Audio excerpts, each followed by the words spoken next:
Fleabags, learn to teamwork.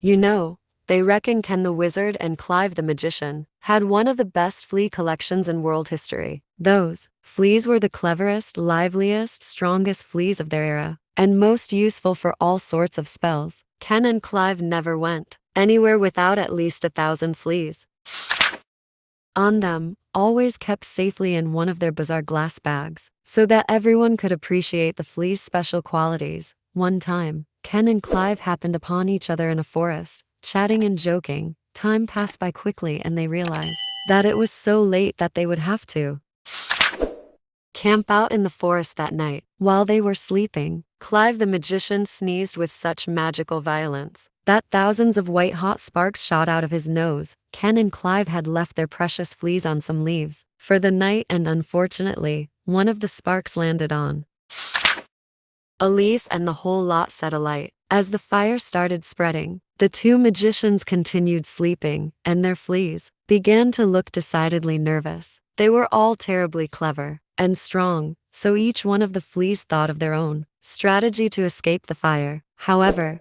as they were still inside the bags, and they each jumped in all different directions, this meant that the bags stayed exactly where they were. One of the fleas noticed how they were all leaping in different directions, with no coordination. He realized that they would never escape like that. He stopped jumping and gathered a group of fleas who he convinced to jump all at once. As they couldn't agree where to jump to, the flea suggested that they all jump first forward and then backward. The group started jumping together, and the rest of the fleas in the sack didn't take long to understand that jumping together would make it easier to escape the fire. So soon, all the fleas were jumping forwards, backwards, forwards, backwards. The fleas in the other bag saw this and imitated it. The two glass bags were now rolling backwards and forwards, towards each other, and with one last effort they collided, and both bags shattered into 1,000 pieces, setting the fleas free. By the time the fire had woken the magicians, it was already too late. Although they managed to put out the fire, their precious fleas had jumped far off into the night,